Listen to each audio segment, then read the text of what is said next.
Fantasy is dead.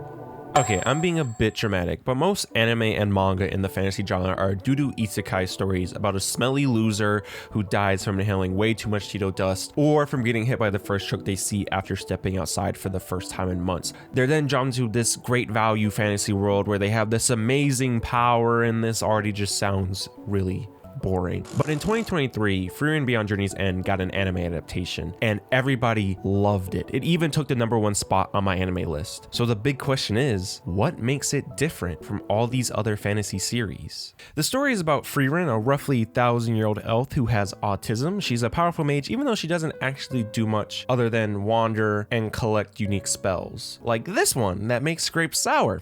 I did say unique, not useful. And one day when she's chilling and just doing her own thing, this twink named Himmel shows up and goes, "Hey, you want to join my party to kill the Demon King?" And she's not doing anything, so she's like, "Sure, why not?" Flash forward 10 years later, and they're celebrating finally killing him. And while the other party members are saying that even though the 10 years were hard, they had fun and don't regret any of it. Frieren, though, is a bit confused. To her, it was, in her own words, "It was a mere 10 years. See, due to her long lifespan, Frieren's perception of time is a little bit warped. This causes her to be a bit disconnected from everyone else. I honestly think this is an interesting take on the whole immortality thing. I know a lot of people use the whole, "No, I wouldn't want to live forever because I'll have to watch everyone I know die."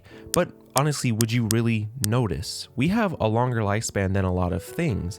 It's easy to forget that until it's too late. And that's exactly what happens to Frieren. She splits from the party for 50 years. The next time that she sees Himmel, he's bald and smells like pee-pee.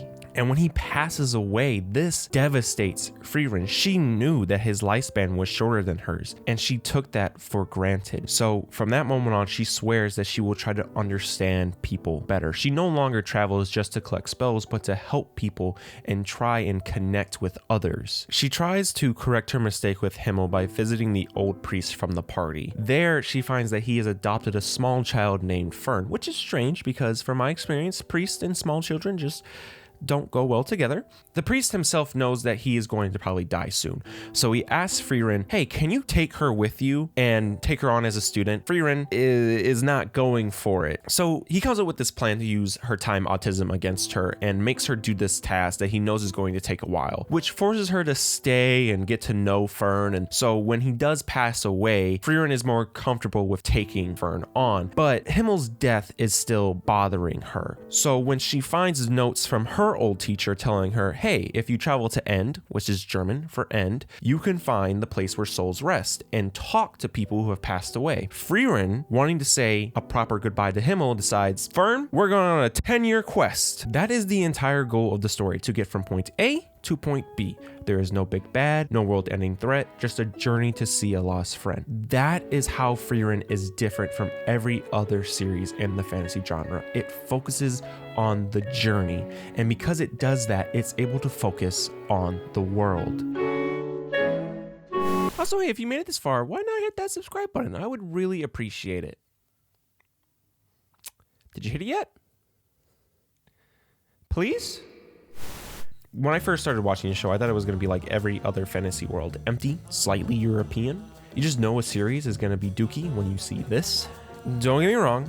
Frieren's world is basically Germany. They use German words, German names. What it does differently is it gives its world lore. There's a lot of history in this series. I mean, look at this wiki page I totally read. It spans over 3 eras. When you have a deep history like this in a world, it helps us understand a lot of the hows, what's, and why things happen, instead of things just happening for the plot. Sometimes it's big things like the magic system, how it works off imagination. And when you understand that, scenes like this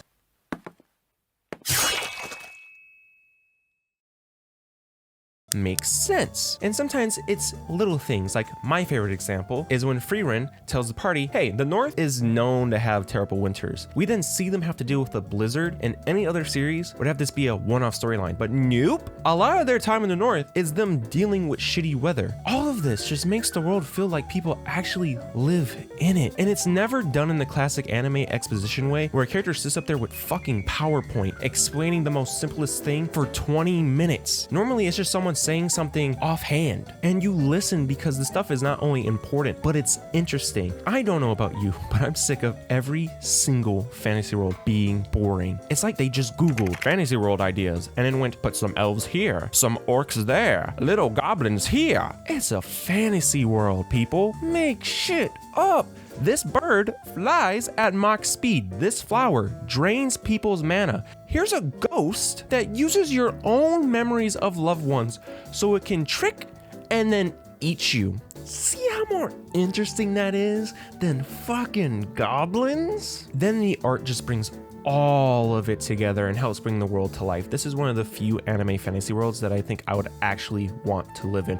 When the characters are on the road, it makes me go, damn, I wish I went outside and touched grass more. And then when they're in towns or indoors, it feels nice and cozy and like people actually live there. But then when they're in dungeons, it feels cold and dangerous. All of this world building immerses you into the world and makes you care about it. And when you care about the world, it's easy to care about the people who live in it. I don't care about the overpowered protagonist that's surrounded by bad bitches if he in the world that he's in is boring. And the reason why Frieren's characters are interesting is because they're flawed. That's called good writing, because when a character is flawed, you can have them grow and develop. Frieren might be a powerful mage, but that's not what defines her, unlike most main characters in this genre. What defines her is the mistakes that she makes and how she's trying to better herself, while understanding that she's an elf and that even though her own growth is slow, she can help people avoid making the same mistakes that she has made, like Fern, who sees magic as a trade skill, which is crazy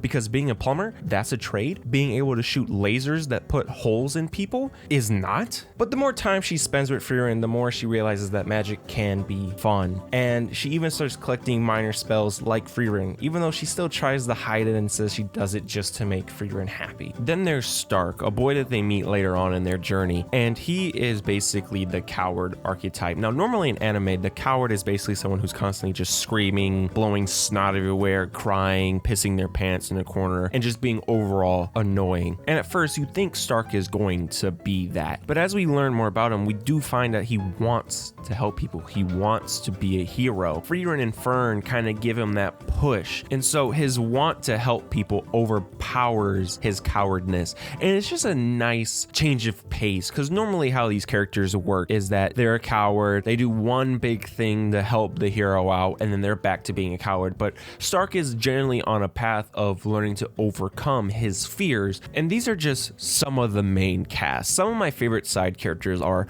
Armpit Girl, that's fucking insane, the old wizard man who doesn't need mana to fuck you up, and the simp who simps so hard he has to kill literal demons. Even these characters are very interesting. I ended up rooting for them more than the main cast in some of the scenes, if I'm being honest. Honestly, I only have one criticism for this series, and it's the fact that technically Frieren could solve a lot of the issues that they run into with a snap of her fingers. Now, this would be boring if they just had the overpowered character fix everything, and sometimes it's even addressed and handled as this is supposed to be a lesson for Stark and Fern. It can't be that easy. If they are to grow as people, Frieren can't hold their hand. I get that, I can respect it. But then there's moments like when Stark gets bit by a snake and his internal organs are leaking out through his nose, and he goes, "Please heal me." And she goes, "Don't know healing magic," which is strange. You lived for 1,000 years, got a spell to turn grapes sour, don't have a single healing spell apparently. So they have to go back to town to get a priest to heal him. And then they go, "We want to recruit you to the squad because we kind of need heals sometimes." And it becomes this whole thing with them trying to recruit him. And it's kind of more about trying to fulfill his dream as an adventurer because he always wanted to, but he never actually did. It doesn't matter because he leaves in a couple episodes anyways. But then what ends up happening immediately after is Fern gets sick. And you're like, oh, what are they going to do? She can't heal her. Oh, he left notes. Okay, things are gonna be fine then. Oh, but wait, she can't cast the spells because she doesn't know the spell. Wait, what? Before, you said only someone with the Holy Scripture could cast it. She just needs the book, the Holy Scripture. She can cast a spell. Oh, well, she probably doesn't have the book though. That's exactly why I keep a scripture on hand. What? She's had the book. She had the book the entire time. Okay. So was she just gonna let Stark's internal organs just melt? She was? Okay. See how ridiculous that kind of is? And stuff like that happens constantly, which gets a little repetitive and a little annoying, but it's the only problem I had with the series. I really do love this series. I think I'm going to pick up the manga because I don't think I can wait for the next season of the anime to come out, even though it was just announced while I was writing this script. There's also a lot of stuff I left out because I believe if you love the fantasy genre, you should experience this show for yourself, because ultimately this show made me fall in love with fantasy again, because it reminded me that a fantasy should be fun above all else, and sometimes the journey can be greater than the destination. And that's all I have to say. I hope you guys enjoyed the video. If you did, subscribe and check out my other videos, because that's what Himmel would do.